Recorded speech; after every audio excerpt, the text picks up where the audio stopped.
Every day, we make decisions without knowing exactly how things will turn out. We choose where to invest our money, which career pursue, whether to start a business, whom to trust, when to take a risk, and when to walk away. We try to gather information, compare options, and make the smartest choice available to us. Yet even after doing everything carefully, the result can still disappoint us. At other times, we may make a careless choice and somehow get rewarded. This is one of the most confusing realities of life. Good decisions do not always lead to good outcomes, and bad decisions do not always lead to bad outcomes. In Thinking in Bets, Annie Duke explores this difficult gap between the quality of decision and the outcome that follows. Her central argument is simple but powerful. We live in a world shaped by uncertainty, incomplete information, chance, and forces outside our control. Because of this, we should not judge every decision only by what happened afterward. A favorable result does not automatically prove that the decision was intelligent. In the same way, an unfavorable result does not necessarily mean that the decision was foolish. Annie Duke learned this lesson through professional poker. At first glance, poker may seem like a game built mostly on luck. The cards are shuffled randomly, and no player can control which cards appear. But at a high level, poker is also a serious decision-making environment. Players must act without seeing all the information. They must estimate what their opponents might be holding, calculate the likelihood of different possibilities, decide how much risk to accept, and update their thinking as new cards appear. A poker player can make the statistically correct move and still lose a hand. Another player can make a terrible move and still win because the final card happens to help them. If players judge themselves only by whether they won or lost one hand, they would learn very little. They might begin repeating bad strategies simply because those strategies worked once. They might abandon strong strategies simply because those strategies failed in the short term. This is not just a poker problem. It is a human problem. Imagine someone who invests in a company after carefully studying its finances, leadership, competition, debt, and future prospects. The decision is based on thoughtful analysis, but an unexpected crisis causes a market to fall. The investment loses value. Was the original decision automatically bad? Not necessarily.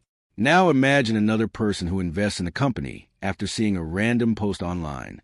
That person does no research, ignores the risks, and invests only because everyone else seems excited. The stock rises and the person makes money. Was that decision automatically good? Again, not necessarily. The first investor may have followed a strong process and experienced a bad outcome. The second may have followed a weak process and experienced a good outcome. If we focus only on the final result, we may praise recklessness and punish careful thinking. Over time, this can damage our ability to learn. Duke uses the term resulting to describe the habit of judging a decision only by its outcome. Resulting is attractive because outcomes are visible and easy to understand. We know whether the investment made money, whether the business succeeded, whether the relationship lasted, or whether the plan worked. The reasoning behind the decision is harder to evaluate. It may involve uncertainty, hidden information, imperfect predictions, and probabilities that are difficult to measure. As a result, our minds often create a simple story. Success means the decision was good. Failure means the decision was bad. But reality is more complicated. Luck can rescue a poor decision, and bad luck can damage a good one. A single outcome does not tell us everything about the process that produced it. The goal of better decision-making is therefore not to guarantee success. No method can remove uncertainty from life. The goal is to improve the quality of our choices so that, over time, we increase the likelihood of favorable outcomes. This requires us to think less like people searching for certainty and more like people evaluating bets. When we hear the word bet, we may think only of casinos, sports, or gambling. Duke uses the idea more broadly. A bet is any decision made under uncertainty. When we choose one option instead of another, we are placing confidence in a particular view of the future. We are betting that one action is more likely to help us than the alternatives. Accepting a job is a bet that the opportunity will be better than the choices we reject. Starting a company is a bet that customers will value what we offer. Going back to school is a bet that the benefits will justify the time and cost. Saving money instead of spending it is a bet that future security will be more valuable than immediate consumption. Even deciding how to spend 1 hour is a bet about which use of time will create the greatest value. Thinking in bets does not mean becoming cold, mechanical, or obsessed with numbers. It means recognizing that our beliefs are rarely completely certain. We can be confident without pretending to know everything. We can make strong choices while admitting that we might be wrong. We can say that an outcome is likely without claiming that it is guaranteed. This way of thinking encourages intellectual humility. Instead of treating beliefs as fixed facts, we begin treating them as estimates. We ask how confident we are, what evidence supports our position, what evidence might challenge it, and what new information would cause us to change our minds. That is important because beliefs influence decisions. If our beliefs are inaccurate, our choices will be built on a weak foundation. Yet people often protect their beliefs rather than test them. We search for information that confirms what we already think. We ignore evidence that makes us uncomfortable. We interpret disagreement as a personal attack. We become more interested in proving that we are right than in discovering what is true. Duke argues that becoming a better decision-maker requires a different attitude. We must be willing to examine our assumptions, listen to opposing viewpoints, and update our beliefs when the evidence changes. Changing our minds should not be seen as failure. It should be seen as progress. The book also explores the importance of learning from other people. Because our own thinking is affected by bias, emotion, and self-interest, we need environments where our ideas can be challenged honestly. A strong decision group does not simply agree with us. It asks difficult questions, points out missing information, and helps separate fact from personal narratives.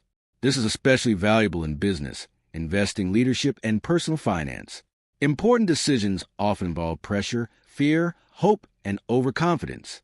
We may become attached to a project because we have already spent money on it. We may refuse to sell an investment because accepting a loss feels painful. We may continue following a failing plan because admitting a mistake threatens our identity. Thinking in bets gives us a healthier framework. It teaches us to focus on the quality of the process, not just the emotional meaning of the outcome. It encourages us to evaluate what we knew at the time, what alternatives were available, how likely each outcome seemed, and whether our reasoning was disciplined. The deeper message of the book is that uncertainty is not something we can defeat. It is something we must learn to manage. We cannot control every event, predict every change, or remove luck from our lives. But we can become more honest about what we know, more careful about how we decide, and more willing to learn from both success and failure. Over the course of this summary, we will explore how beliefs are formed, why people become overconfident, how outcomes distort learning, how groups can improve judgment, and how practical tools can help us make wiser choices. The purpose is not to make every decision perfect. That is impossible. The purpose is to build a better process for making decisions when the future is uncertain. And that is where the journey begins, with the realization that life is not a game of certainty. It is a series of bets made with limited information, changing conditions, and unpredictable outcomes. The better we become at understanding those bets, the better we become at navigating risk, opportunity, failure, and success. Life often presents itself as though every decision should have a clear answer. We look at the information in front of us, choose what appears to be the best option, and expect the result to confirm whether we were right or wrong. But most real decisions do not take place in a world of certainty. They happen in environments where facts are incomplete, outcomes are influenced by chance, and important variables remain hidden until it is too late to change course. This is why Annie Duke compares decision-making in life to poker rather than chess. Chess is a game with almost complete information. Both players can see the entire board. Every piece is visible, the rules are fixed, and nothing is hidden. Although chess is incredibly complex, chance plays almost no role once the game begins. If a player loses, the loss can usually be traced back to mistakes made during the match. Poker works differently. Players cannot see their opponent's cards. They must make decisions using partial information. They can study betting patterns, calculate probabilities, observe behavior, and use experience to estimate what might happen, but they can never know everything with certainty. Even when they make the mathematically strongest decision, the next card may still cause them to lose. Ordinary life is much closer to poker. Investors cannot know exactly how markets will behave. Business owners cannot know whether customers will embrace a new product. Employers cannot be certain that a promising candidate will become an excellent employee. A person choosing a career cannot fully predict how an industry will change over the next 10 years. Every meaningful decision contains an element of uncertainty. Recognizing this does not make decisions less important. It makes the quality of the decision-making process even more important. When outcomes cannot be guaranteed, the best available strategy is to improve the way choices are made. This means gathering useful information, estimating probabilities, considering alternative explanations, and accepting that even a strong decision may produce an unfavorable result. One of the hardest lessons to accept is that the world does not always reward good judgment immediately. A careful choice can fail because of bad luck. A careless choice can succeed because of good luck. When people ignore this distinction, they begin judging decisions in a way that prevents genuine learning. A powerful example comes from professional football. Near the end of Super Bowl 49, the Seattle Seahawks were extremely close to scoring what could have been the winning touchdown against the New England Patriots. Seattle had the ball near the goal line and had one of the league's strongest running backs, Marshawn Lynch. Many viewers expected the team to hand him the ball and allow him to run toward the end zone. Instead, Coach Pete Carroll approved a passing play. Quarterback Russell Wilson threw the ball, but New England defender Malcolm Butler intercepted it. The Patriots won, and the decision was immediately described by commentators and fans as one of the worst calls in football history. The criticism was based almost entirely on the result. Because the pass was intercepted, people assumed the decision itself must have been foolish. But the situation was more complicated. Passing near the goal line did not usually result in interceptions. The Seahawks had limited time remaining and needed to manage the clock. A failed pass would stop the clock, preserving another opportunity to run the ball afterward. From a strategic point of view, the call had a reasonable logic. The outcome was disastrous, but that does not automatically prove that the decision was irrational. It demonstrates how easily people confuse the quality of a choice with the quality of its result. Had the pass been completed for a touchdown, the same decision might have been praised as bold, creative, and intelligent. This habit of evaluating decisions through their results is what Duke calls resulting. It is one of the main reasons people struggle to learn accurately from experience. When the outcome is good, we often assume the decision was good. When the outcome is bad, we assume the decision was bad. This feels natural because outcomes are visible, while the reasoning that existed before the decision is harder to reconstruct. Suppose a driver decides to take a dangerous shortcut while speeding through heavy traffic. The driver reaches a destination safely and concludes that the choice was fine. The absence of an accident does not make the decision responsible. It only means that the driver was fortunate on that occasion. Now imagine a careful driver who follows traffic laws, remains alert, and still becomes involved in an accident because another vehicle suddenly loses control. The negative outcome does not mean the careful driver made a poor decision. Sometimes a good process is overwhelmed by events outside a person's control. The same pattern appears in money decisions. An investor might put nearly all available savings into a highly speculative asset without understanding the risks. If the asset rises sharply, the investor may feel brilliant and repeat the behavior, but the profit may have resulted more from favorable timing than from skill. Another investor may construct a diversified portfolio, maintain realistic expectations, and invest with a long time horizon. If the market falls shortly afterward, the account may lose value. That temporary loss does not prove the process was flawed. It may simply reflect short-term conditions that no investor could control. When people focus only on immediate results, they reward themselves for reckless behavior and punish themselves for disciplined behavior. This creates a dangerous learning system. Bad habits become stronger when luck produces a reward, while useful habits may be abandoned after a temporary setback. The challenge is to examine decisions using the information available before the outcome became known. This requires mentally returning to the moment of choice. What facts were known? What risks were visible? What alternatives existed? How likely was each possible result? Was the reasoning consistent and responsible? Once the outcome is known, it becomes difficult to remember how uncertain the situation originally felt. The mind begins rewriting the past. Events that were once unpredictable start appearing obvious. People say they knew a company would fail, a candidate would win, or a project would succeed, even when their earlier confidence was much lower. This is hindsight bias. After an event happens, the mind creates a clear story explaining why it was bound to happen. That story often hides a role of uncertainty and makes people believe they could have predicted the result more accurately than they actually could. Consider a new business that becomes extremely successful. Afterward, journalists and commentators may explain the success to the founder's vision, work ethic, leadership style, and willingness to take risks. These factors may have mattered, but many other entrepreneurs may have displayed similar qualities without achieving the same result. Timing, competition, market conditions, unexpected partnerships, and simple luck may also have played important roles. Success stories are attractive because they appear to offer repeatable formulas. People study the winner and try to copy every decision. But if the analysis ignores failed companies that followed similar strategies, it becomes incomplete. A strategy that worked once does not necessarily represent a reliable method. Poker players face this problem constantly. A player can make a weak call with poor odds and still win when the final card creates an unlikely hand. If that player judges a decision by the money won, the wrong lesson will be learned. The person may become more confident in a strategy that is likely to lose over time. A skilled player tries to separate luck from decision quality. Winning a hand is enjoyable, but the important question is whether the choice had positive expected value when it was made.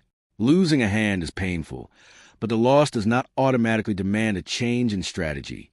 Expected value involves considering the range of possible outcomes, the probability of each one, and the value associated with those outcomes. A decision with positive expected value will not succeed every time. It means that across many similar situations, it is likely to produce better results than the alternatives.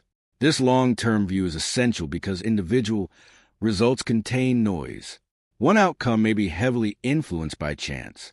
A larger collection of decisions offers more useful evidence about whether a process is working.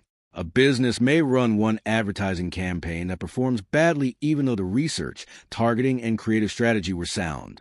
Abandoning the entire approach after one attempt may be premature. At the same time, one successful campaign does not prove that every part of the process was excellent. The result should be examined, but it should not replace analysis. Duke's approach asks people to become comfortable holding two ideas at the same time. The outcome matters because it provides information, but it does not provide all the information. A result should influence future thinking without becoming the sole judge of whether the original decision was wise. This balanced approach is harder than it appears. Human beings naturally want clean explanations. We prefer a world where effort produces success, intelligence prevents failure, and every event has an identifiable cause. Uncertainty makes us uncomfortable because it limits our sense of control. When something goes wrong, we want to know who made the mistake. When something goes well, we want to know who deserves credit. But many outcomes are created by a combination of skill, luck, hidden information, and unpredictable events. Accepting that combination does not eliminate responsibility. It improves responsibility by placing it where it belongs. We should take ownership of the quality of our reasoning, the information we gather, and the risks we choose. We should not pretend to control forces that no person could have predicted. Thinking in bets begins with acknowledging that every belief behind a decision contains some level of uncertainty. We act because we believe one option is likely to be better than another, even when no money is involved. The structure resembles a bet.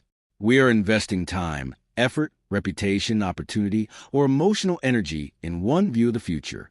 A job candidate accepts one offer and rejects another because the chosen role seems more promising. The candidate is betting on the company, the manager, the salary, the work environment, and future opportunities. A student selects a university based on limited knowledge about the experience that lies ahead. A manager launches a product because the available evidence suggests that customers may buy it. Every decision rests on beliefs about how the world works. The quality of those beliefs affects the quality of the decision. Yet, people rarely examine their beliefs as carefully as they should. A simple question can reveal this problem. Would you bet on it? People often make confident statements in ordinary conversation. They say a plan will definitely work. A person cannot be trusted. A stock is certain to rise, or a team will easily win. But when asked whether they would place something valuable at risk based on that belief, their confidence often changes. The possibility of a bet forces the mind to examine uncertainty. A person who says, "I am completely sure," may suddenly notice missing information. The statement may become, "I am fairly confident," or "I think it is more likely than not." The belief has not necessarily disappeared, but its strength becomes more realistic. This is valuable because beliefs are not simply facts stored in the mind. They are estimates about reality. Some are strongly supported by evidence. Others are based on weak information, emotional preference, habit, or social influence. Treating all beliefs as equally certain creates poor decisions. People commonly imagine that belief formation follows a careful sequence. First, they hear an idea. Then they investigate whether it is true. Finally, they accept or reject it. In reality, the process is often less disciplined. Human beings tend to believe information first and question it later. This tendency has deep psychological roots. Understanding language requires the mind to temporarily accept the meaning of what is being communicated. Doubt often requires an additional mental step. When people are distracted, emotionally involved, or unwilling to invest effort, that questioning step may never happen. As a result, false or misleading information can enter the belief system surprisingly easily. Once accepted, a belief begins shaping the way later evidence is interpreted. People do not approach every new fact neutrally. They prefer information that supports what they already believe. Evidence that agrees with an existing view feels convincing, while evidence that challenges it receives harsher scrutiny. This pattern is known as motivated reasoning. Instead of evaluating information only to discover what is true, the mind often evaluates it to defend a preferred conclusion. A person may search for reasons to accept supportive evidence and reasons to reject conflicting evidence. Imagine two investors who hold opposite opinions about the same company. When the company reports strong sales, the optimistic investor sees proof of long-term growth. The pessimistic investor may describe the increase as temporary. When a company reports a setback, the pessimistic investor treats it as confirmation, while the optimistic investor calls it a short-term problem. Both investors are looking at the same facts, but their existing beliefs guide the interpretation. They are not simply processing information. They are protecting positions. The same process affects politics, business, relationships, and personal identity. Once a belief becomes connected to who we are, changing it feels threatening. Admitting that a belief was wrong may feel like admitting that we are unintelligent, careless, or weak. This emotional attachment makes objective learning difficult. People seek out communities that agree with them, consume information that reinforces their views, and avoid conversations that create discomfort. Over time, confidence may increase even when the belief has never been seriously tested. Thinking in bets offers a way to weaken this attachment. Instead of declaring a belief as an absolute truth, we can express it as a probability. We might say we are 70% confident rather than completely certain. This small change creates room for uncertainty and makes revision easier. A probability does not mean the belief is weak. A 90% estimate can reflect strong confidence, but it still recognizes a possibility of error. This recognition encourages people to remain attentive to new evidence. It also improves communication. When someone says, "This plan will work," disagreement can feel direct and personal. When the person says, "I believe this plan has a 70% chance of succeeding," the conversation becomes more useful. Others can ask what information supports the estimate, what could cause failure, and what evidence might raise or lower confidence. The discussion shifts from proving who is right to improving the quality of the forecast. This approach matters in financial and business decisions because certainty can encourage excessive risk. An entrepreneur who believes a product is guaranteed to succeed may invest too much money too quickly. An investor who feels certain about a market prediction may ignore diversification. A manager who is convinced that one strategy is correct may dismiss useful criticism. Probabilistic thinking does not prevent commitment. It allows commitment to exist alongside risk awareness. A leader can move forward with a plan while acknowledging possible failure and preparing alternatives. The language of probability also helps reveal how much people actually know. Two individuals may agree that an event is likely, but one may estimate the probability at 55% while the other estimates it at 90%. Their words sound similar, yet their confidence levels are very different. Clarifying those levels improves understanding. The purpose is not to assign perfect numbers to every thought. Many situations do not provide enough data for exact calculations. The value comes from recognizing that confidence exists on a scale. Even a rough estimate is often more honest than speaking in absolutes. Once beliefs are viewed as bets, people become more aware of the cost of being wrong. A false belief can lead to wasted money, damaged relationships, missed opportunities, or poor strategic choices. Asking what we would risk on a belief encourages more careful examination. This is especially important when information comes from sources we like or trust. Agreement with a source does not guarantee accuracy. A claim should be evaluated according to evidence, not simply according to whether it supports our preferences. Duke's broader message is that truth-seeking requires work. The mind naturally protects itself from uncomfortable information. Better decisions require deliberate habits that counter this tendency. One useful habit is to ask what evidence would change our minds. If the answer is that nothing could change a belief, then the belief is no longer functioning as a reasoned conclusion. It has become an article of faith. Another useful question is whether we would reach the same conclusion if the evidence supported the opposite side. This exposes double standards. People often demand extremely strong proof from opposing views, while accepting weak evidence from their own side. We can also ask what information is missing. Decisions frequently depend on what has not yet been observed. In poker, hidden cards create uncertainty. In life, the hidden cards may be future market conditions, another person's intentions, unexpected competition, or incomplete data. A good decision maker does not pretend those hidden factors do not exist. The uncertainty becomes part of the analysis. This mindset creates humility without helplessness. It does not say that nothing can be known or that all choices are equal. Some beliefs are better supported than others, and some decisions are clearly more reasonable. The point is to match confidence to evidence and remain willing to update when new information appears. Updating beliefs is one of the most important skills in decision-making. As circumstances change, yesterday's reasonable conclusion may become less useful. Continuing to defend it out of pride can turn a good initial decision into a bad ongoing strategy. Suppose a company launches a service after strong market research. The original decision may have been sensible, but if customers consistently reject the service, management must update its view. Defending the launch forever because the initial process was strong would be as misguided as calling the original choice foolish simply because it struggled. Good decision-making is not about remaining loyal to every previous conclusion. It is about remaining loyal to a strong process.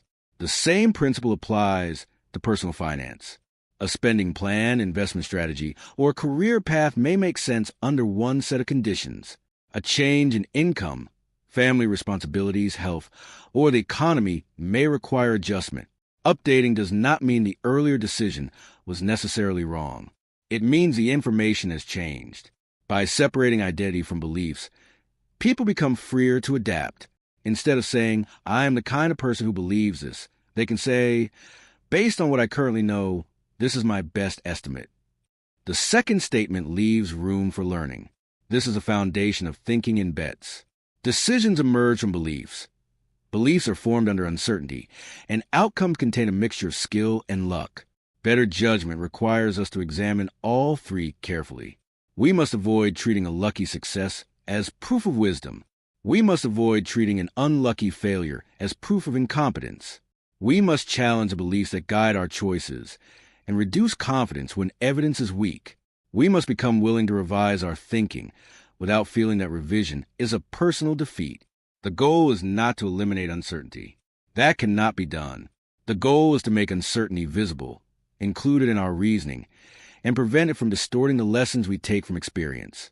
When we learn to evaluate the process instead of worshiping the outcome, success becomes more informative and failure becomes less destructive. A good result can be enjoyed without assuming that every choice was perfect. A bad result can be examined without automatically condemning the entire decision. Over time, this creates a healthier relationship with risk. We become less attracted to false certainty and less discouraged by temporary setbacks. We begin measuring progress through quality of our reasoning, the honesty of our estimates, and our willingness to learn. That is what separates thoughtful decision-making from simple guessing. Both occur without full knowledge, but one treats uncertainty as something to be examined, while the other ignores it. Thinking in bets asks us to recognize that every choice expresses a belief about the future, and that every belief should remain open to evidence. The world will continue producing unexpected outcomes. Strong plans will sometimes fail, weak plans will sometimes succeed, and luck will continue hiding inside the results. We cannot control that part of the game. What we can control is how carefully we place our bets, how honestly we judge them, and how willing we are to improve the beliefs behind them. Most people speak about the future as though it belongs in one of two categories. Something will happen, or it will not. A business will succeed, an investment will rise, a candidate will win, a relationship will last, or a plan will fail. This way of speaking creates the impression that the world is made of clear answers. But before an outcome occurs, reality is rarely that simple. The future exists as a range of possibilities, each carrying a different likelihood. Thinking in probabilities means replacing the search for certainty with a more realistic question. How likely is this outcome, given what is currently known? This shift is central to making better decisions because it forces us to recognize both the strength and the limits of our knowledge. We may have strong evidence in favor of one result, but strong evidence is not the same as a guarantee. A weather forecast offers a familiar example. When a forecast says there is a 70% chance of rain, it does not mean the meteorologist is uncertain in a careless or uninformed way. It means the available evidence suggests rain is more likely than not, while still leaving room for another outcome. If the day remains dry, the forecast was not automatically wrong. A 70% probability includes a 30% chance that rain will not occur. People often misunderstand probability because they judge it through a single result. If a predicted event happens, they assume prediction was correct. If it does not happen, they assume it was incorrect. But probabilistic forecasts can only be evaluated properly across many similar cases. If events assigned a 70% chance occur roughly 7 times out of 10, the forecasts are well calibrated. Calibration describes a relationship between confidence and accuracy. A well-calibrated person who says, "I am 80% confident," should be right approximately 80% of the time across a large number of comparable judgments. Someone who claims 90% confidence but is correct only half the time is overconfident. Another person who is right far more often than their stated confidence suggests maybe underconfident. The purpose of calibration is not to transform every conversation into a mathematical exercise. It is to make confidence more honest. Without calibration, people often use strong words because they feel persuasive, not because the evidence justifies them. They say definitely, certainly, obviously, or impossible when the situation contains substantial uncertainty. Overconfidence is especially dangerous because it hides risk. When a person believes failure is almost impossible, preparation begins to look unnecessary. Alternative plans are ignored, warnings are dismissed, and too much time or money may be committed to a single outcome. Imagine a business owner preparing to open a new location. The owner has studied local demand, analyzed competitors, and reviewed costs. The research may provide a solid reason for optimism. Still, rent may rise, customer behavior may change, a stronger competitor may enter the market, or the economy may weaken. Saying a location is certain to succeed would conceal these possibilities. Estimating a strong but imperfect chance of success would encourage the owner to proceed while also managing downside risk. Probabilistic thinking makes decisions more flexible. If a person believes an outcome has a 60% chance of occurring, the remaining 40% cannot be ignored. The decision should account for both possibilities. This may involve maintaining emergency savings, diversifying investments, limiting debt, testing an idea on a smaller scale, or setting a point at which the strategy will be reviewed. This approach does not weaken confidence. It improves its quality. Confidence becomes connected to evidence rather than emotion. A person can act decisively while admitting that the outcome is uncertain. Poker players must think this way continuously. A player rarely knows exactly what another person holds. Instead, The player considers a range of possible hands and assigns different probabilities to them. Every new card and every bet changes the calculation. Good players do not cling to their first impression merely because they formed it early. They revise their estimates as the situation develops. This constant updating is equally important outside poker. A decision is often based on information that later changes. The ability to update is what keeps judgment connected to reality. Suppose an investor buys shares in a company because its sales are growing, debt is manageable, and leadership appears capable. At the time of purchase, the decision may be reasonable. Several months later, the company loses a major customer, borrows heavily, and faces a serious competitor. The original investment thesis has weakened. Refusing to reconsider simply because the shares were purchased earlier is not discipline. It is attachment. A belief should become stronger when evidence supports it and weaker when evidence challenges it. This sounds obvious, yet people frequently do the opposite. They defend earlier decisions because changing direction feels like admitting failure. The cost of this attachment can be severe. An entrepreneur may keep funding a product that customers do not want. A manager may retain an unsuitable employee because the manager personally approved the hire.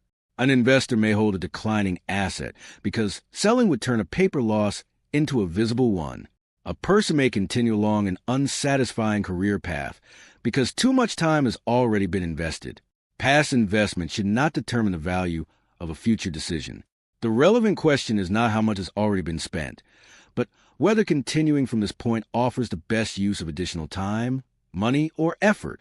Probability helps separate the past from the future. Instead of asking, was I wrong before, a person can ask, given what I know now, what is most likely to happen next? This reduces the emotional pressure of defending an old choice. The quality of an estimate depends partly on the number of possibilities considered. People often construct one story about the future and then become trapped inside it. They imagine the product launch going well, the investment rising, or the job becoming satisfying. Once a vivid story forms, alternative outcomes receive less attention. A stronger approach is to consider a wider range. What might happen if everything goes well? What would a normal result look like? What could cause a plan to underperform? What unlikely event could create a major loss? Thinking through multiple paths makes uncertainty easier to see. It also reveals that outcomes are not always simply good or bad. A new business might not become a major success, but it could still become modestly profitable. A job may not create rapid promotion, but it could provide useful skills. An investment may not produce extraordinary returns, but it could protect capital and generate steady income. Evaluating ranges creates more accurate expectations. Expected value provides a way to compare these ranges. A decision can be attractive even when the most desirable outcome is not the most likely, as long as the potential reward justifies the risk. It can also be unattractive even when success is possible, if failure would be too damaging. Suppose a person is offered a business opportunity with a 20% chance of earning a large profit and an 80% chance of losing the entire investment. Whether this is sensible depends not only on the possible profit, but also on the amount at risk, the person's financial position, and the reliability of the probability estimate. A wealthy investor risking a small portion of available capital faces a different decision from someone risking their life savings. This shows why probability and risk tolerance must be considered together. Two people may agree on the likelihood of an outcome and still make different choices because the consequences affect them differently. A decision that is mathematically attractive can still be inappropriate if the possible loss threatens financial survival. Staying in the game matters. In investing, business, and personal finance, avoiding ruin can be more important than maximizing return from a single opportunity. Probabilistic thinking also improves emotional control. When people expect certainty, an unexpected result feels like betrayal. They may panic, become angry, or abandon a sound strategy. When they understand that every decision contains a range of outcomes, surprises become easier to absorb.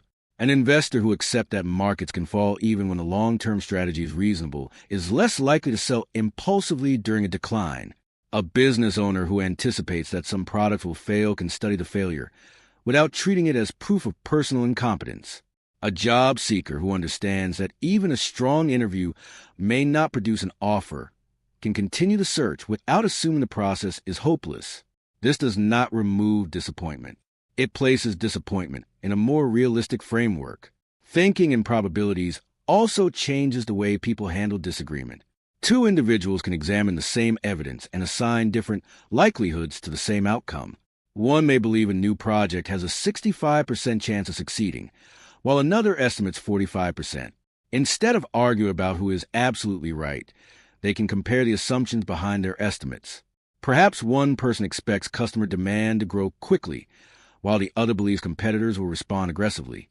Once these assumptions are visible, the disagreement becomes more productive. New evidence can be gathered, and each estimate can be revised. This is far better than a debate in which one side insists the project will succeed and the other claims it will fail. Absolute language encourages people to defend positions. Probability encourages them to examine reasoning. A useful decision process therefore includes an estimate of confidence before the result is known. Writing down the estimate prevents memory from changing later. After an outcome occurs, people often remember themselves as more certain than they actually were. Recording a prediction preserves the uncertainty that existed at the time. A decision journal can include what was known, what was assumed, what outcomes are considered, how likely each seemed, and what factors would cause the estimate to change. Over time, this creates a record of judgment. Patterns become visible. A person may discover repeated overconfidence in certain areas, excessive pessimism in others, or a tendency to ignore specific types of risk. The goal is not to criticize every wrong prediction. A well-reasoned estimate can still miss because low-probability events sometimes happen. The purpose is to improve the relationship between confidence and evidence. Accurate probabilistic thinking requires humility, but humility does not mean believing that every opinion is equally valid. Evidence still matters. Expertise still matters. Research still matters. A person who has carefully studied a subject usually deserves more confidence than someone relying on a guess. The important point is that even expertise should not be confused with certainty. Experts can be wrong because the world changes, data is incomplete, or rare events occur. The strongest experts often understand these limits better than beginners do. Deep knowledge reveals complexity, while shallow knowledge can create false confidence. This is why the language of certainty is often most attractive to people who have not examined a subject deeply. A simple explanation feels complete because hidden complications remain invisible. As understanding grows, a person becomes more aware of exceptions, trade-offs, and unknowns. The ability to say, "I do not know," is therefore an important decision-making skill. It creates space for investigation. Pretending to know blocks learning. Yet people often avoid uncertainty because social environments reward confidence. Leaders are expected to provide answers. Experts are expected to make predictions. Employees may fear appearing weak if they express doubt. As a result, people present estimates as facts and hide the uncertainty behind them. This can create serious organizational problems. When leaders speak with absolute confidence, others may hesitate to raise concerns. Risks remain hidden, plans become fragile, and failures arrive as surprises. A healthier environment allows people to distinguish between what is known, what is assumed, and what remains uncertain. A manager might say, "Based on current information, we believe demand will grow, but our confidence is moderate because we have limited data from this market." This statement is more useful than pretending that growth is guaranteed. It tells the team where further research is needed and where backup plans should be prepared. The same honesty improves personal decisions. Before making a major purchase, a person can separate facts from hopes. The salary may be known, but future job security is uncertain. The monthly payment may be fixed, but maintenance costs may vary. The emotional desire for the purchase may create optimism that is not supported by evidence. Probability creates a pause between desire and action. It asks whether the confidence behind a choice is earned. This leads to a deeper problem. Beliefs do not enter the mind through a perfectly objective process. People often assume they believe things because they have examined the evidence carefully. In reality, beliefs are shaped by memory, identity, emotion, social pressure, and the desire to feel consistent. Once a belief has formed, the mind begins protecting it. Confirmation bias is one of the most familiar forms of this protection. People notice information that supports what they already think and overlook information that challenges it. They remember confirming examples more easily and explain away conflicting examples as exceptions. Suppose someone believes that working from home always makes employees less productive. Every story about distraction becomes evidence. When a remote employee misses a deadline, the failure is blamed on the working arrangement. But when remote employees perform well, the success may be attributed to personal discipline rather than the system. A person with the opposite belief may interpret the same evidence differently. Missed deadlines become isolated incidents, while every productivity gain proves that remote work is superior. Both sides gather evidence, but neither may be testing the belief fairly. Motivated reasoning goes beyond simply noticing supportive facts. It changes the standard of proof. When information agrees with us, we ask whether it could be true. When it disagrees, we ask whether it must be true. Supportive claims are accepted with limited scrutiny, while opposing claims must survive intense examination. This double standard allows almost any belief to survive. Evidence in favor is welcomed, and evidence against is attacked. The problem becomes stronger when beliefs are connected to identity. A person may identify as a skilled investor, a successful entrepreneur, a disciplined worker, or a wise leader. Evidence that challenges a decision may then feel like a challenge to the person's value. If an investment begins performing badly, admitting that the analysis was weak may threaten the identity of being financially intelligent. The person may therefore search for reassuring opinions, blame temporary market conditions, or create new explanations for why the investment will recover. The belief becomes harder to update because the issue is no longer only about money. It is about self-image. The same process appears in business. A founder may become emotionally attached to a company idea because it represents years of effort and personal sacrifice. Customer rejection is interpreted not as useful information, but as a failure of the customers to understand the vision. Instead of learning, the founder becomes more defensive. Beliefs connected to groups can become even more resistant. People often adopt the views of communities they value. Agreement creates belonging, while disagreement risks social isolation. A belief may therefore remain in place not because the evidence is strong, but because changing will create tension with friends, colleagues, or professional networks. The desire to belong is powerful. It can make people defend claims they have never independently examined. Truth-seeking requires separating beliefs from personal worth. A person is not a failure because a prediction was wrong. A thoughtful decision-maker expects some beliefs to be inaccurate because no one has complete information. Discovering an error is valuable because it creates an opportunity to improve future choices. This perspective changes the emotional meaning of being wrong. Instead of humiliation, error becomes information. Instead of defending every past view, the person asks what the mistake reveals. The phrase, "I was wrong," becomes easier when beliefs are expressed as probabilities. A person who estimated a 70% chance of success did not claim that failure was impossible. If failure occurs, the next question is whether the estimate was still reasonable or whether important information was missed. This prevents the mind from moving too quickly in either direction. One failure should not automatically reduce a 70% estimate to zero. At the same time, the result should not be ignored. The evidence should be added to the larger picture. Belief updating works best when it is gradual and proportional. Strong evidence should create a meaningful change. Weak evidence should create a smaller adjustment. People often update badly because they respond emotionally to vivid events. A dramatic market decline may make an investor believe that future losses are almost certain, even if long-term evidence suggests otherwise. A single successful trade may create excessive confidence. Recent and emotional events feel more important than they statistically deserve. This is related to availability bias. Events that are easy to remember seem more likely. News coverage, personal experience, and vivid stories can dominate judgment even when they represent rare situations. For example, hearing about a person who became wealthy through one speculative investment may make that path seem more common than it is. The story is memorable because the outcome is extraordinary. Thousands of people who made similar bets and lost money receive far less attention. This creates survivorship bias.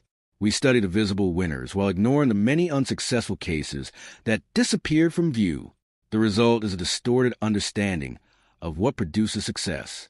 A business book may describe the habits of famous founders, but many failed founders may have followed similar habits.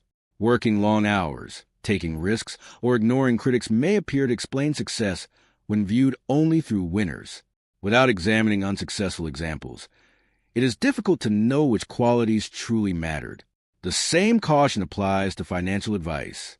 A person who made a fortune through an unusually concentrated investment may describe confidence and patience as a key, but another person who concentrated wealth in a different asset may have lost everything. The outcome alone does not reveal whether the strategy was repeatable or merely fortunate. Better belief formation requires looking for the missing cases. What happened to people who used the same strategy and failed? What evidence would be visible if the belief were false? Which examples are not being discussed? These questions protect against being misled by success stories. Another obstacle is self-serving bias. People naturally take more credit for success than for failure. When a project performs well, they emphasize skill, effort, and judgment. When it performs poorly, they point to bad luck, difficult circumstances, or other people's mistakes. This protects self-esteem, but it weakens learning. If every success proves ability and every failure comes from external forces, there is no reason to change. The opposite pattern can also be harmful. Some people blame themselves for every negative result and dismiss success as luck. This can produce unnecessary shame and reduce confidence. Accurate evaluation requires a balanced view of both internal and external causes. A useful question is whether the explanation would change if the outcome were reversed. If we would credit skill after success but blame luck after failure, the standard is inconsistent. Imagine a manager who hires a candidate. If the employee succeeds, the manager claims excellent judgment. If the employee fails, the manager says a candidate was misleading during the interview. Both explanations may contain some truth, but the manager must examine the original hiring process honestly. Were references checked? Were skills tested? Were warning signs ignored? Was the role clearly defined? The outcome should lead to a review of the process, not a story designed to protect reputation. Beliefs also become distorted through the way people exchange information. Statements often become more confident as they are repeated. One person says a plan may work. Another remembers that the plan is likely to work. Eventually, the group speaks as though success is certain.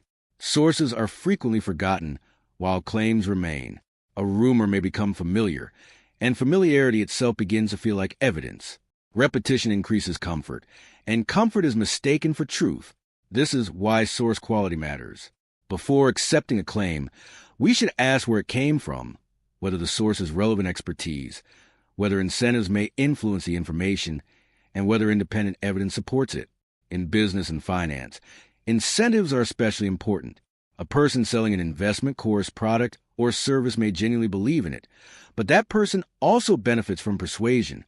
The presence of an incentive does not automatically make the claim false.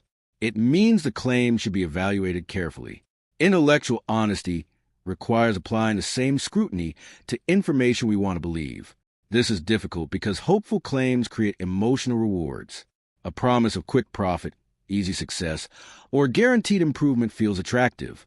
The desire for conclusion can weaken attention to the evidence. One way to resist this is to actively search for reasons a belief might be wrong. This is not pessimism. It is an attempt to improve the decision before reality provides a harsher test.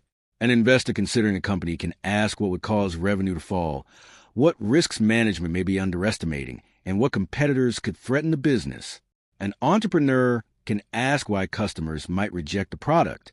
A person considering a job can investigate reasons employees leave the company. Searching for disconfirming evidence creates a more complete picture. If the belief remains strong after serious challenge, confidence becomes more justified. Another useful technique is to imagine that the decision has already failed and explain why. This exercise can reveal risks that optimism hides. People are often better at identifying causes after an event, so imagining the failure in advance uses hindsight before it is too late. Suppose a team is preparing a product launch. They imagine that 6 months have passed and the launch has failed. One person suggests that the price was too high. Another says the marketing message confused customers. Someone else identifies technical problems or weak customer support. These possibilities can then be investigated before the launch. The goal is not to predict the exact cause of failure. It is to widen attention. Belief quality also improves when people seek disagreement from those who have different information and incentives. A supportive friend may provide encouragement, but may not challenge weak reasoning. An independent person with relevant expertise may notice problems more clearly. However, disagreement only helps when it is treated as information rather than conflict. If every challenge feels personal, people will avoid honest feedback. The decision maker must create permission for others to question assumptions. This begins with language. Saying, "Tell me why I might be wrong," is more useful than asking, "Do you agree?" The first question invites analysis. The second often invites politeness. It is also important to reward people who identify problems. If a leader asks for honest feedback, but becomes defensive whenever criticism appears, the group quickly learns to remain silent. The strongest decision environments separate the person from the idea. A proposal can be weak without the proposer being incompetent. A forecast can be wrong without the forecaster being dishonest. This separation allows beliefs to change without destroying trust. Probabilistic thinking and intellectual humility support each other. Probability reminds us that confidence exists in degrees. Humility reminds us that evidence may be incomplete. Together, they produce beliefs that are firm enough to guide action, but flexible enough to improve. The purpose is not to become indecisive. Some people misuse uncertainty as an excuse to delay every choice. They continue gathering information because they are afraid of being wrong. But uncertainty can never be removed completely. At some point, action is necessary. The better approach is to decide when the available information is sufficient, while remaining aware of what is unknown. A decision can include conditions for review. A company may proceed with a limited test rather than a full launch. An investor may begin with a small position. A worker may try a new role while maintaining savings and professional connections. These choices preserve flexibility. They allow learning without placing everything at risk. The willingness to update should continue after action begins. A decision is not a permanent declaration of identity. It is a response to a particular set of information at a particular moment. As information changes, the response may also need to change. This is the deeper value of thinking in probabilities. It creates a living relationship with reality. Beliefs are not defended because they are ours. They are tested because they influence what we do. When evidence supports them, confidence can rise. When evidence weakens them, confidence can fall. When the situation changes, the decision can change. This process may feel less satisfying than absolute certainty, but it is far more reliable. A person who thinks this way does not demand that every choice produce the desired result. Instead, the person asks whether the reasoning was sound, whether the risks were understood, whether confidence matched the evidence, and whether new information was used honestly. Over time, this produces better judgment, not perfect judgment, because chance remains part of life, but a process that learns instead of merely reacts. The world does not become more predictable simply because we speak with confidence. A belief does not become true because it protects our identity. A favorable result does not prove that every assumption was correct, and an unfavorable result does not erase the value of careful reasoning. The real discipline lies in keeping confidence proportional, examining the beliefs beneath every decision, and remaining willing to revise them. This is how uncertainty becomes manageable. It is not removed, denied, or defeated. It is included in the way we think. Becoming a better decision maker requires more than accepting uncertainty. It also requires changing the way we search for truth. Most people like to think of themselves as objective. They believe they examine facts carefully, compare different explanations, and then choose a conclusion supported by the strongest evidence. In practice, the mind often works in the opposite direction. We form a conclusion first, sometimes quickly and emotionally, and then search for reasons to defend it. This creates a serious problem. If our main goal is to prove that we were right, new information cannot improve our judgment. Evidence becomes useful only when it supports the position we already hold. Contradictory information is treated as an obstacle rather than an opportunity to learn. The result is a closed decision-making system in which confidence increases, but accuracy does not. Annie Duke argues that strong decision-makers must become more committed to truth than to being right. This sounds simple, but it requires discipline. Being right feels rewarding. It protects status, identity, and self-esteem. Discovering that we were mistaken can feel uncomfortable, especially when other people witness the original decision. Truth-seeking asks us to reverse that emotional response. Instead of treating error as humiliation, we treat it as valuable information. Instead of hiding weaknesses in our reasoning, we search for them before they become expensive. Instead of surrounding ourselves only with agreement, we create relationships in which our ideas can be challenged. This attitude is similar to the scientific method. A scientist does not strengthen a theory merely by collecting examples that support it. A useful theory must survive attempts to disprove it. The stronger the challenge it survives, the more confidence it deserves. Decision-making should work in a similar way. Suppose an entrepreneur believes that customers will pay for a new service. It is easy to look for supportive signs. Friends may praise the idea. A few potential customers may express interest. Market reports may show that the industry is growing. All this information feels encouraging, but it may not be enough. A truth-seeking approach looks for evidence that could weaken the idea. Will customers actually pay? Or are they only being polite? Are similar products already available? How much will it cost to acquire each customer? Is a problem painful enough for people to change their current behavior? These questions may be uncomfortable, but they improve the quality of the decision.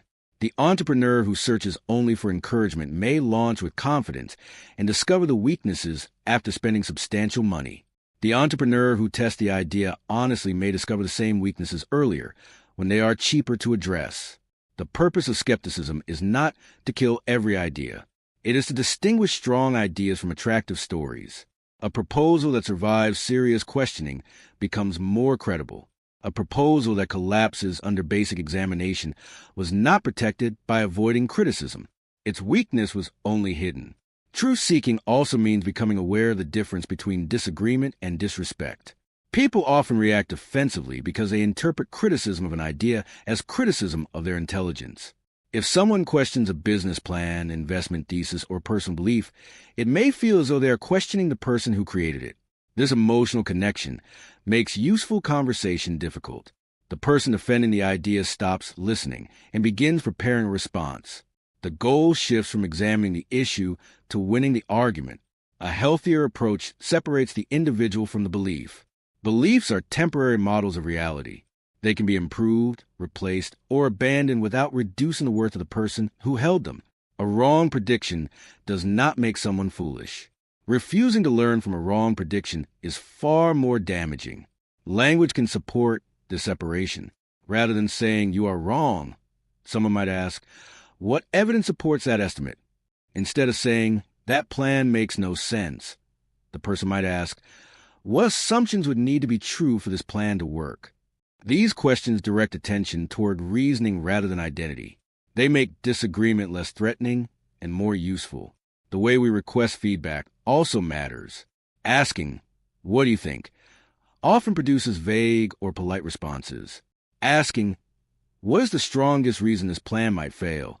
creates a clearer invitation to challenge. Asking, "What information am I overlooking?" encourages the other person to search for gaps. People often say they want honesty when what they really want is reassurance. They present a decision after they have emotionally committed to it and hope others will approve. When criticism appears, they explain why the concern does not matter. A truth-seeking decision-maker asks for feedback before commitment becomes too strong. The earlier opposing evidence enters the process, the easier it is to use. It is also helpful to consult people with different knowledge, experiences, and incentives. A group made up of people who think alike may feel comfortable, but it can produce serious blind spots. Members often share the same assumptions and overlook the same risks. Diversity of thought does not simply mean collecting different personalities. It means including people who approach the problem from different angles. A financial expert may notice cash flow risks. A customer service employee may understand how users will react. A technical specialist may identify implementation problems. Someone unfamiliar with the project may ask basic questions that insiders stop considering. The value of these perspectives depends on whether the environment allows honest expression. If disagreement is punished, diversity becomes superficial. People may possess different views, but keep them private. Leaders play an important role in creating truth-seeking cultures. When a leader admits uncertainty, changes a position after receiving evidence, or thanks someone for identifying a weakness, the group learns that accuracy matters more than ego. When a leader reacts angrily to bad news, employees learn to hide information. Reports become more optimistic, forecasts become less honest, and risks remain invisible until they can no longer be avoided. This problem appears frequently in organizations where success is rewarded and failure is punished without examining the decision process. Employees quickly understand that their careers depend on appearing correct.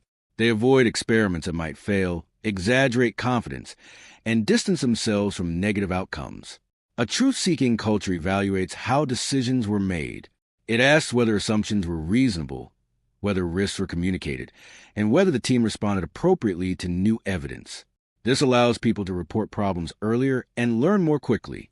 However, truth-seeking does not mean every opinion deserves equal weight. Some disagreements are based on strong evidence, while others come from speculation or limited understanding. Open-mindedness should not become an excuse for ignoring expertise. The goal is to evaluate the reasoning behind the opinion. What does the person know? What evidence are they using? Do they have experience relevant to the situation? Are their incentives aligned with finding the truth? Incentives matter because people may offer advice that benefits them. A salesperson recommending a product, a manager defending a project, or an investor promoting an asset may believe sincerely in a recommendation. Still, their personal interest can shape how they interpret the evidence. This does not mean their view should be rejected automatically. It means the incentive should become part of the analysis. A useful truth-seeking group also agrees on certain rules. Members should be willing to justify their beliefs, express uncertainty, and update their views when evidence changes. They should challenge ideas rather than attack individuals. They should not use confidence as a substitute for proof. One person might say, "I am about 60% confident this strategy will work because of these 3 factors." Another may respond, "I agree with the first factor, but I think the second is weaker than it appears." This conversation is far more useful than 2 people repeating opposing conclusions. The language of probability makes disagreement more precise. People who seem to disagree completely may actually have similar estimates. One person may say an outcome is likely and means 60%, while another says it is uncertain and means 50%. Clarifying confidence reveals that the difference is relatively small. In other cases, the difference may be large, and that is useful too. The group can then identify which assumption creates the gap. Duke emphasizes the value of organized groups in improving judgment because individuals are poor at detecting their own biases. We can easily see when someone else is protecting an opinion, ignoring evidence, or taking too much credit for success. Recognizing the same behavior in ourselves is much harder. Other people can act as mirrors. They notice inconsistencies that feel invisible from inside our own reasoning. But they can provide this service only when they are permitted to be honest. The strongest decision groups do not exist merely to create agreement. Their purpose is to expose uncertainty and test beliefs. This may make conversations less comfortable, but comfort is not the same as accuracy. A person can apply the same principle outside formal groups. Before making a major financial decision, they might speak with someone who does not benefit from the transaction. Before accepting a new job, they might contact former employees rather than relying only on the recruiter. Before launching a product, they might ask potential customers to make a real commitment rather than simply express enthusiasm. The quality of evidence improves when it carries a cost. Someone saying they like an idea offers weak evidence. Someone paying for it, investing time in it, or changing behavior because of it offers stronger evidence. Truth-seeking, therefore, involves designing tests that reveal genuine preferences. It asks not only what people say, but what their actions suggest. The same principle applies to our own beliefs. We may claim confidence in a plan while secretly avoiding meaningful commitment. This gap can reveal uncertainty we have not acknowledged. Asking what we would bet on a belief forces greater honesty. The bet does not need to involve gambling or money. It may involve reputation, time, effort, or a public prediction.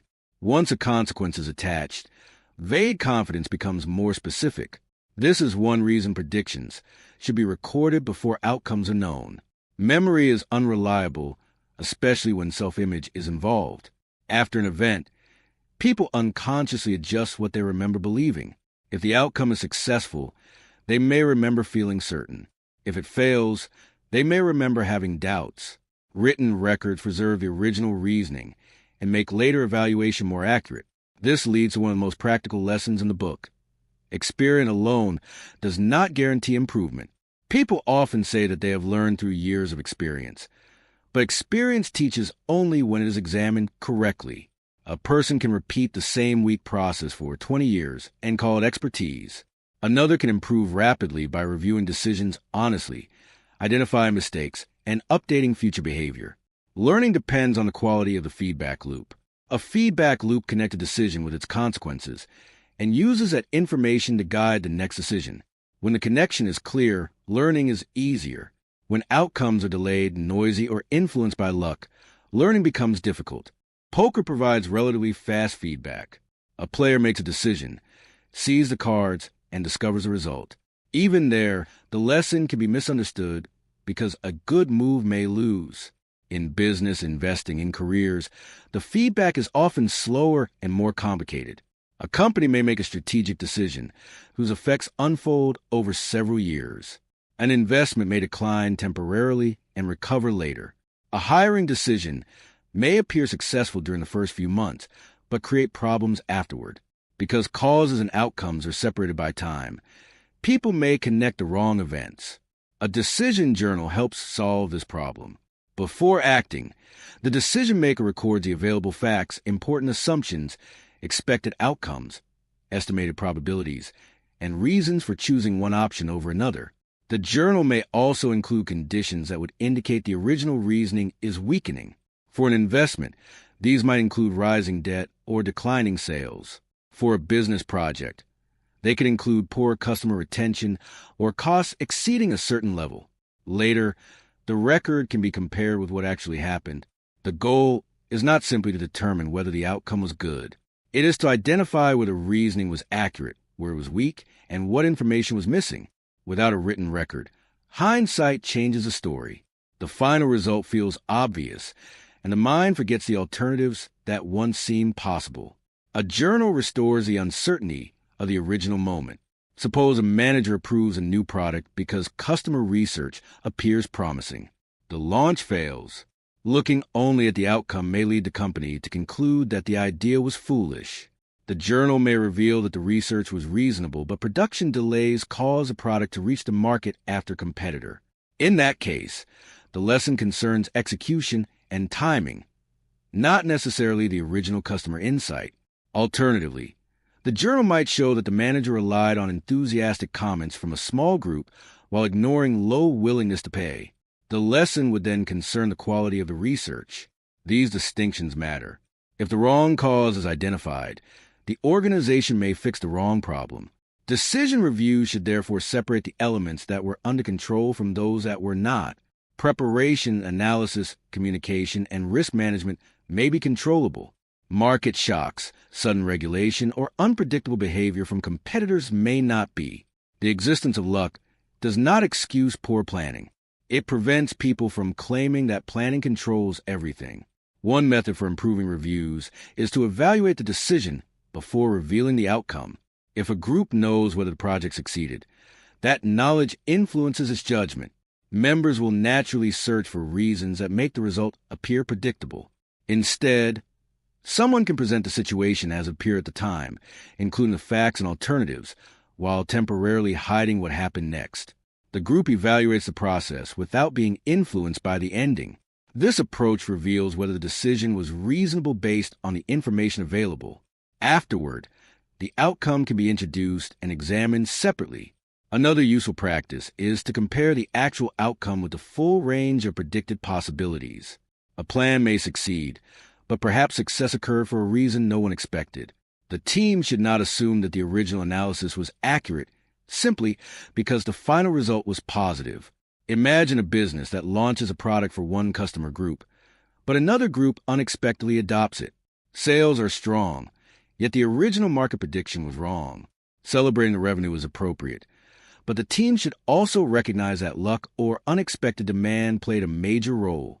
If it incorrectly concludes that the original strategy was brilliant, future decisions may be built on false confidence. Similarly, a failed result can contain evidence of strong judgment. A company may correctly identify customer demand but lose because a sudden legal change makes the product impossible to sell. The project failed, but the market analysis may still have been accurate. Learning requires breaking outcomes into components rather than applying a single label of success or failure. Duke describes decision quality as something that should be judged over a collection of choices. One decision provides limited evidence because luck can dominate the result. Patterns across many decisions are more informative. An investor should not evaluate skill based on one profitable year. A manager should not judge hiring ability from one employee. A business should not declare a marketing strategy effective after one campaign. Larger samples reduce the influence of chance. This does not mean waiting forever before making adjustments. It means avoiding dramatic conclusions from limited data. The amount of evidence needed should depend on the size of the decision and the strength of the signal. A small experiment can be repeated many times. A large, irreversible decision may require more careful analysis before action because opportunities for feedback are limited. This leads to the value of designing decisions as experiments. Instead of making one enormous commitment, people can often divide it into smaller steps. Each step provides information that improves the next one. A company can test a product in one market before expanding nationally. An investor can begin with a limited position. A person considering a career change can take a course, complete a small project, or speak with people in the field before leaving a current job. Small experiments make uncertainty cheaper. They do not remove risk, but they allow learning before the full cost is paid. For experiments to work, the decision maker must define what evidence will matter. Otherwise, every result can be reinterpreted to protect the original belief. A company might say it will continue a product only if a certain number of customers return after the first month. Establishing this condition in advance reduces the temptation to explain away weak performance later. Pre-committing to evaluation standards is valuable because emotions change after money and effort have been invested. The desire to continue becomes stronger, even when the evidence weakens. This is related to the sunk cost effect. People continue projects because of what they've already spent, although those past costs cannot be recovered. They fear that stopping will make the earlier investment feel wasted. But continuing a weak project does not recover the past. It adds new costs. The correct question is whether the next unit of time or money is likely to create enough value. Decision reviews can reveal patterns in how a person handles sunk costs. A journal may show repeated delays in ending failing projects, selling poor investments, or leaving unproductive commitments. Once a pattern becomes visible, rules can be created to counter it. A person might schedule review dates, define exit conditions, or ask an independent advisor to evaluate the situation. Learning also requires examining successful decisions with the same seriousness as failures. People naturally review what went wrong because pain attracts attention.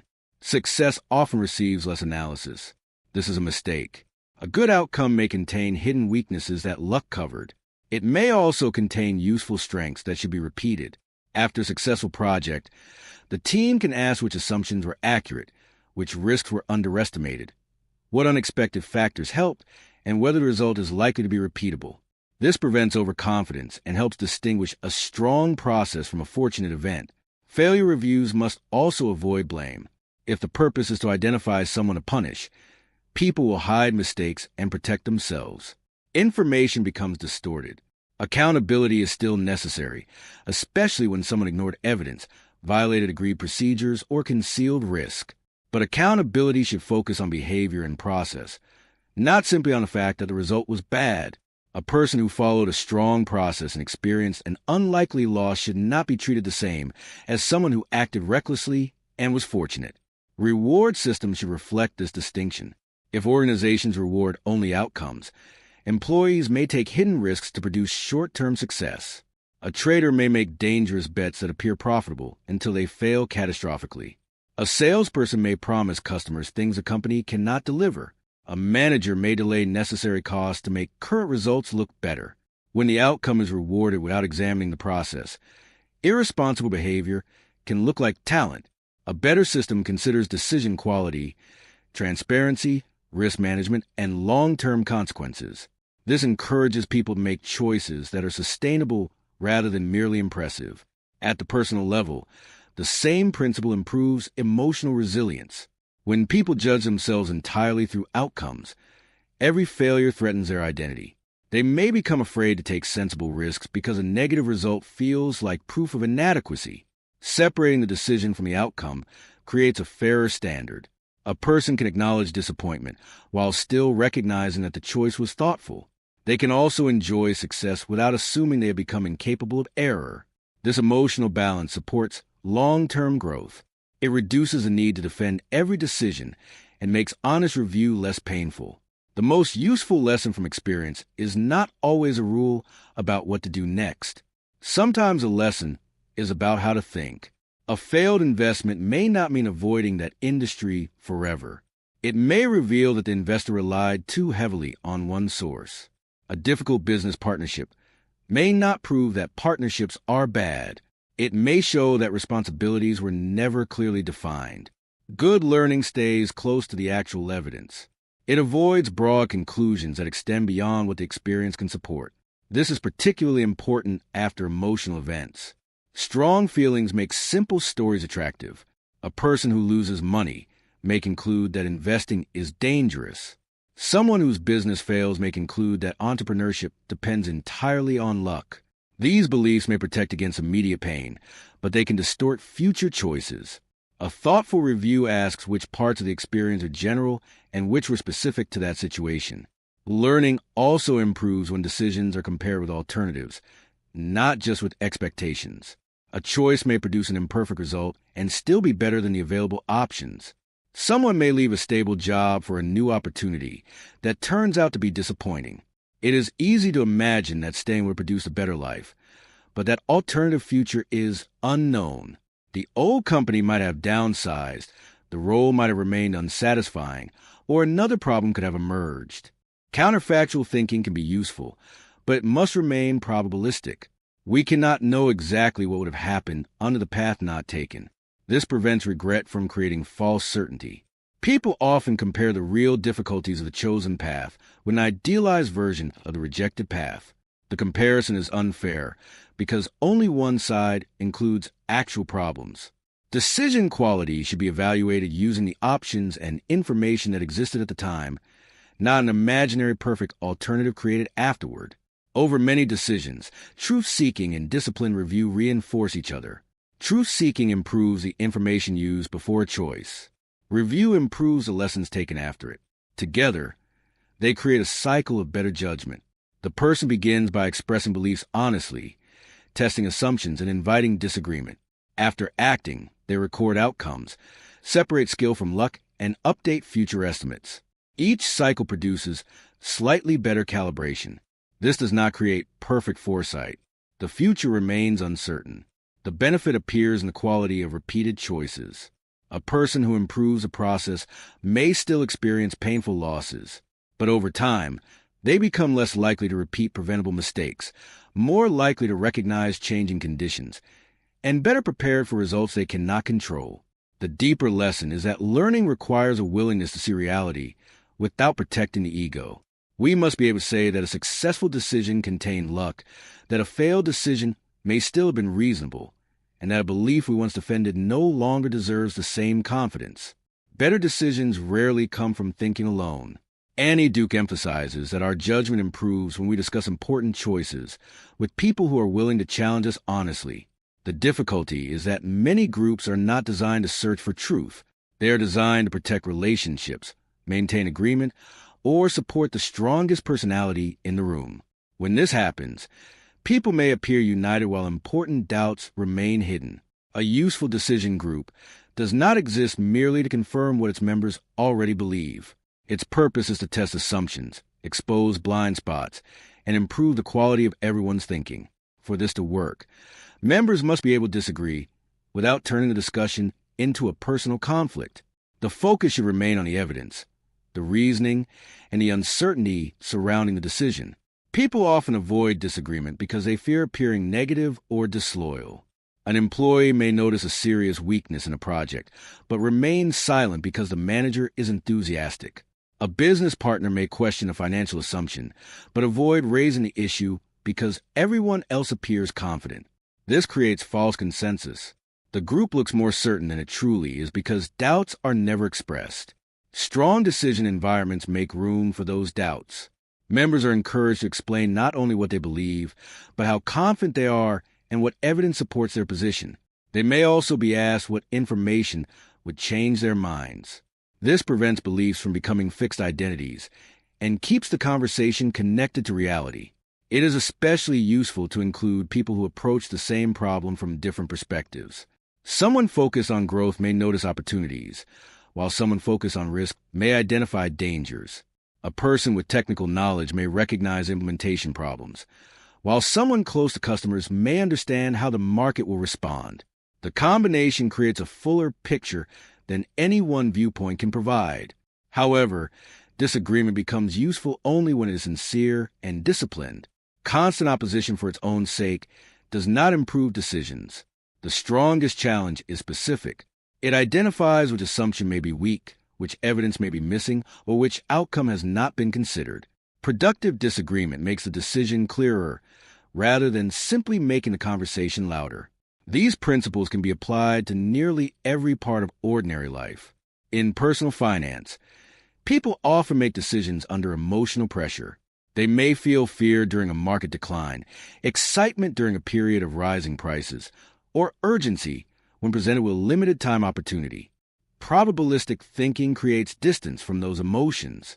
Instead of asking whether an investment is guaranteed to rise, the person considers a range of possible outcomes, the likelihood of loss, and whether the risk fits their financial situation. The same mindset improves career decisions. Choosing a job is not a prediction about one guaranteed future. It is a bet based on salary, growth potential, leadership quality, location, stability, and personal priorities. Some of these factors are known, while others are uncertain. A thoughtful choice weighs the possibilities rather than pretending that one option is perfect. Entrepreneurs also benefit from treating decisions as bets. A business idea may seem exciting, but excitement is not evidence of demand.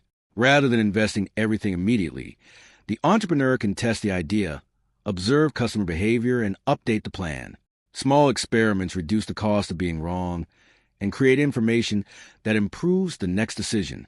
In relationships, probabilistic thinking can reduce unnecessary certainty about other people's intentions. A delayed response, a disagreement, or an awkward conversation can have several explanations. Assuming the worst without evidence may create conflict. Considering multiple possibilities leads to calmer and more accurate reactions.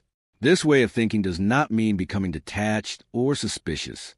It means recognizing that our first explanation may not be the only explanation. When uncertainty is acknowledged, curiosity can replace immediate judgment. Accepting uncertainty is one of the hardest parts of better decision-making. People naturally want control. They want to know which choice will work, which risk will pay off, and which path will avoid regret. But the demand for certainty can become dangerous because certainty is often unavailable. When people refuse to act without guarantees, they may delay important decisions indefinitely. When they pretend guarantees exist, they may take risks they do not fully understand. A healthier approach is to prepare for uncertainty rather than resist it. This includes thinking about what could go wrong, how much loss could be tolerated, and what actions will be taken if conditions change. Risk management does not require pessimism. It allows people to pursue opportunities without exposing themselves to unnecessary damage. An investor who accepts uncertainty may diversify instead of placing everything into one asset. A business owner may preserve cash rather than assuming sales will always remain strong. A worker considering a career change may build savings before leaving a stable position. These actions do not eliminate risk, but they make unfavorable outcomes more manageable.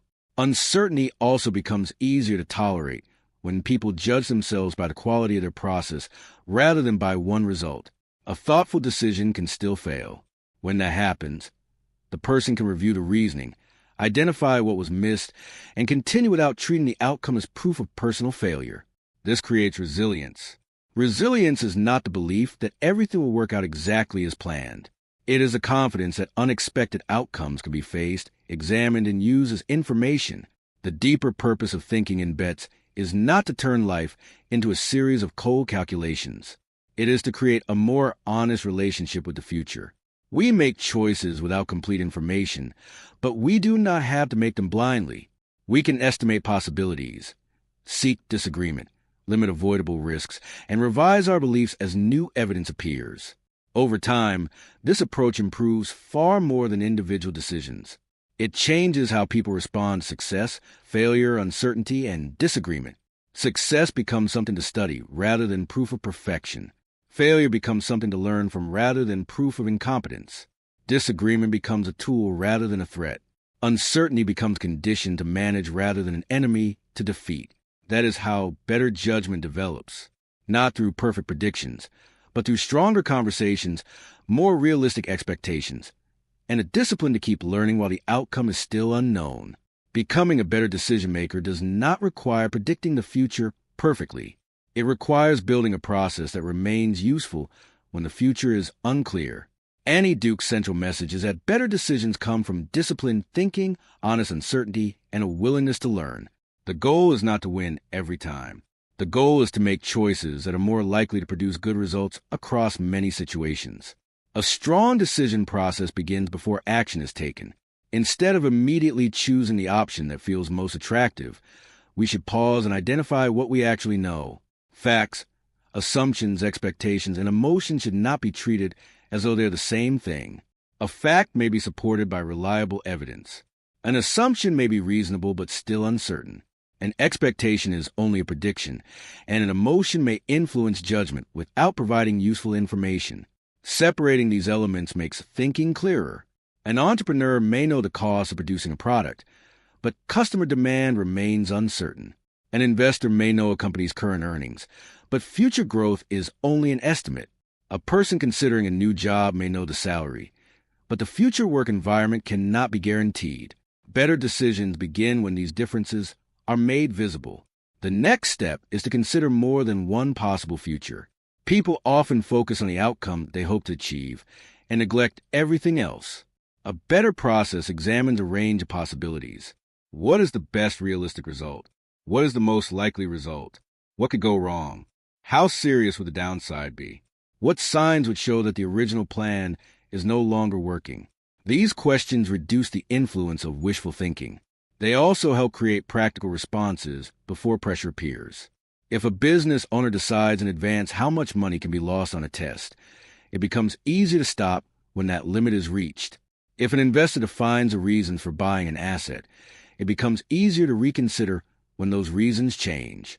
If a person enters a career path with clear review points, changing direction later feels less like failure. Good decision makers also seek information that challenges their preferred conclusion. This is difficult because agreement feels comfortable, but the purpose of research is not to make us feel more certain. It is to improve the accuracy of the decision. Before committing, we can ask what the strongest argument against a choice might be. We can speak with people who have different experiences. We can investigate failed examples rather than studying only success stories. We can examine incentives and ask whether the information source benefits from persuading us. This does not mean every decision must become slow or exhausting. The amount of analysis should match the importance of the choice. A small, reversible decision may require little effort. A major decision involving money, career, reputation, or long-term consequences deserves greater care. Reversibility matters because some decisions can be tested. When possible, it is often wise to take a smaller step, gather evidence, and then decide whether to expand. A limited experiment creates knowledge while controlling risk. Once a decision is made, the process should not disappear. Writing down the reasoning creates a record that can later be reviewed. The record should include what was believed, how confident the decision-maker was, which risks were considered, and what evidence would justify changing direction. Without this record, memory tends to become unreliable. After success, people remember greater confidence. After failure, they remember greater doubt. The written decision protects the original uncertainty from hindsight. Reviewing decisions also requires separating process from outcome. A good outcome should not prevent examination, and a bad outcome should not automatically produce blame. The important question is whether the reasoning was sound based on what was known at the time. Sometimes a positive result will reveal that luck played a major role. Sometimes a negative result will show that the process was still strong. In other cases, the result will expose a real weakness in the analysis. The purpose of review is to understand which of these explanations is most accurate. Over time, repeated reviews improve calibration. People begin to notice whether confidence is too high or too low. They may discover that they underestimate costs, overestimate demand, trust certain sources too easily, or remain committed to failing plans for too long. These patterns are more valuable than isolated lessons because they reveal how the person thinks. Once a recurring weakness becomes visible, a system can be created to manage it. Someone who often acts too quickly may require a waiting period before major purchases. Someone who becomes emotionally attached to investments may seek an independent review. A manager who consistently overestimates project timelines may use historical data before approving new schedules. The purpose of these systems is not to remove human emotion. It is to prevent emotion from controlling the entire process. Thinking in bets also changes our relationship with regret. Every meaningful choice closes the door on other possibilities. Because we cannot experience the paths we rejected, it is easy to imagine that they would have produced better results. But those alternative futures contain uncertainty too. A person who starts a business may later imagine that remaining in a job would have been safer and happier. Someone who stays in a job may imagine that entrepreneurship would have created freedom and wealth. Neither person can know the full reality of the path not taken. Regret becomes more useful when it leads to better future reasoning rather than false certainty about the past. The question is not whether another path would definitely have been better. The question is what information the experience provides for the next decision. The complete philosophy of thinking in bets rests on a simple truth. Outcomes are influenced by both decisions and luck. We control the quality of our thinking, but we do not control everything that follows. This truth can feel uncomfortable because it limits the promise of certainty. Yet it can also be freeing. We no longer need to treat every failure as proof that we are incapable. We no longer need to treat every success as proof that we have mastered the future. We can take responsibility for our preparation, reasoning, honesty, and willingness to adapt. At the same time, we can recognize that unexpected events remain part of life. The best decision-makers are not those who always appear confident. They are those who know where their confidence comes from. They understand the difference between evidence and hope. They can explain why they believe something, how strongly they believe it, and what would cause an update their view. They are also willing to hear information they do not like. They understand that disagreement can be useful, mistakes can be informative, and changing direction can be a sign of strength. In finance, this mindset encourages risk awareness, diversification, and long-term discipline. In business, it supports testing, honest forecasting, and better teamwork. In careers, it helps people compare opportunities without pretending that any path is guaranteed. In personal life, it creates patience, curiosity, and a greater willingness to consider alternative explanations. Thinking in bets does not promise that every choice will work. No honest decision system can make that promise. What it offers is a better way to operate in a world where outcomes are uncertain. We can make decisions based on the best information available, prepare for more than one possibility, seek evidence against our assumptions, and learn without allowing hindsight to rewrite the past. One decision may still fail. A strong investment may experience a loss. A careful plan may be disrupted. A well-researched business idea may enter the market at the wrong time. But across many decisions, a better process improves the odds. That is the real value of this way of thinking. It replaces the impossible goal of certainty with the practical goal of better judgment. Life will always contain hidden cards. We will never know everything before acting, but we can become more thoughtful about the bets we place, more honest about the confidence behind them, and more disciplined in the lessons we take from the results. In the end, wisdom is not the ability to control every outcome. It is the ability to make the strongest possible decision while accepting that the outcome may still surprise us.